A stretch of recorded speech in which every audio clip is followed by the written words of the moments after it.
Pessoal, sejam bem-vindos ao Clube Small Cap. Em um vídeo anterior, falamos um pouco sobre a análise da liquidez de uma empresa, mais especificamente sobre a análise do índice de liquidez corrente e o índice de liquidez seca. E como prometido, hoje nós vamos estudar um pouco sobre o índice de liquidez geral e o índice de liquidez imediata. E como foi falado, é muito importante para o investidor conhecer a saúde financeira da empresa na qual ele deseja investir e se tornar acionista, sócio daquele negócio. Não se esqueça de se inscrever aqui no canal e compartilhar esse material com outras pessoas. Então bora pro vídeo!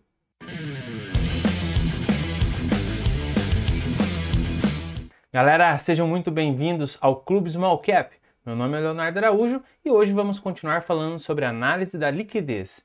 E agora, para darmos início ao estudo, vamos falar sobre a liquidez imediata. Então, o que é o conceito da liquidez imediata? Este é o mais conservador dos índices. Afinal de contas, considera apenas as disponibilidades imediatas, ou seja, caixa e aplicações financeiras. E é obtido dividindo-se as contas, caixa, bancos e aplicações financeiras, pelo passivo circulante. Então, caixa e aplicações financeiras são considerados parte do ativo circulante. Só que tem essa disponibilidade imediata, você consegue transformar em dinheiro para poder honrar com seus passivos de forma imediata e é mesmo por isso que o próprio nome é índice de liquidez imediata. Vamos ao exemplo aqui. Nesse balanço patrimonial, considerando o ano de 2021, nós temos no ativo circulante o caixa e equivalente de caixa valendo R$10.000. E investimentos de curto prazo, R$6.000. Aqui pode entrar, por exemplo, a aplicação em um CDB de liquidez diária ou no Tesouro Direto Selic, por exemplo. Totalizando 10 mais 6, são R$16.000, considerando caixa equivalentes e investimentos de curto prazo. Quando a gente olha o passivo circulante, e lembrando que tanto o ativo circulante quanto o passivo circulante são aqueles de um período de dentro de 12 meses. Bom, voltando ao passivo circulante, nós temos contas a pagar, na qual são necessários R$3.000, salários e encargos sociais R$2.000, empréstimos R$5.000, financiamentos R$2.000, dividendos R$1.000 e outros R$1.000 também. Fazendo a soma, totalizamos R$14.000. Então, quando você divide 16.000 por 14, nós temos que esse índice chegou em 1,14. Ou seja, o que isso significa para mim?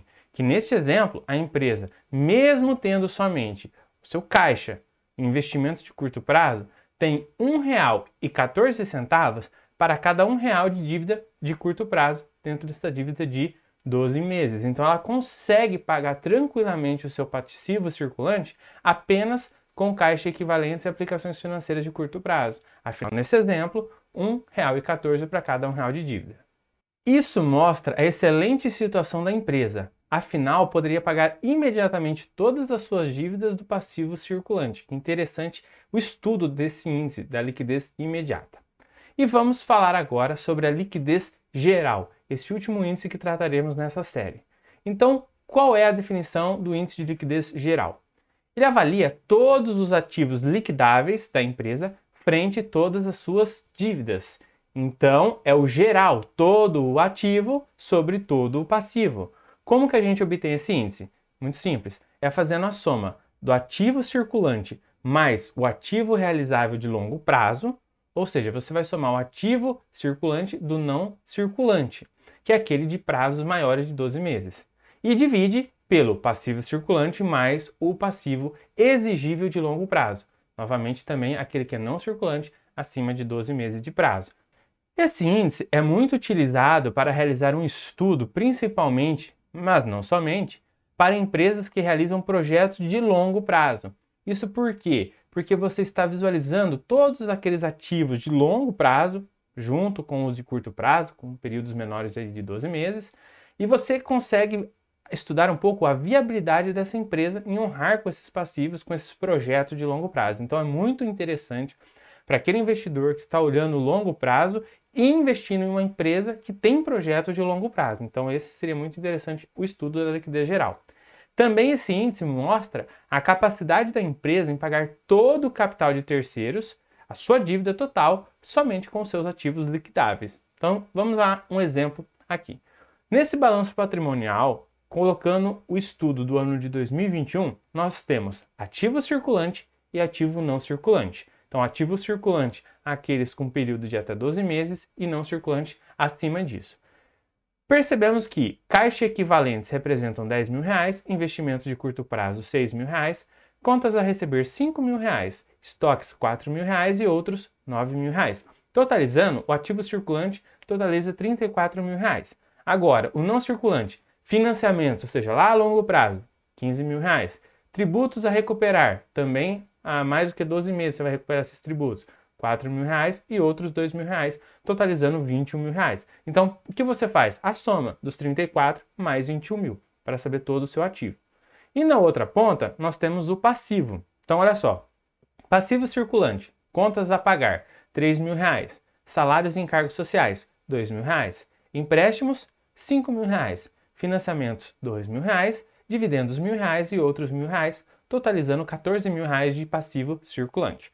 A outra parte é o ativo não circulante. Vamos lá, empréstimos, R$8.000, provisões, R$4.000, debêntures emitidas pelo mercado nesse exemplo, R$9.000 e outros R$4.000, totalizando R$25.000 de passivo não circulante. Eu faço a soma do passivo circulante e do passivo não circulante. Então aqui, 34.000, que é o ativo circulante, mais 21.000, que é o ativo não circulante, dividido por 14.000, que é o passivo circulante, mais 25.000, que é o passivo não circulante, eu acho o índice 1,41.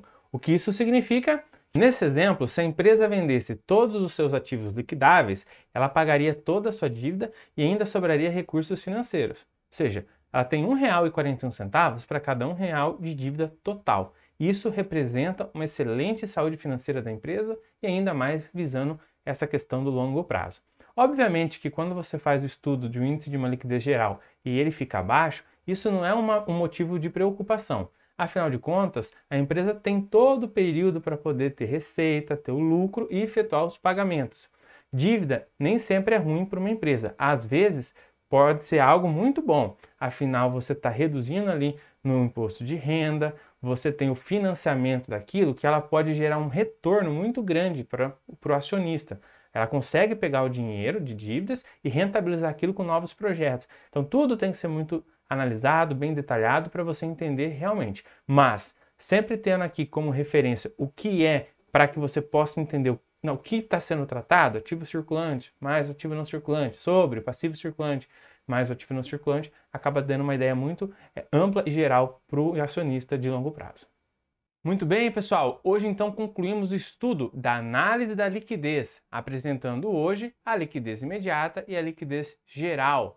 E não se esqueça de se inscrever aqui no canal, de dar o seu like e compartilhar esse material com outras pessoas. E nos vemos em mais vídeos. Até mais!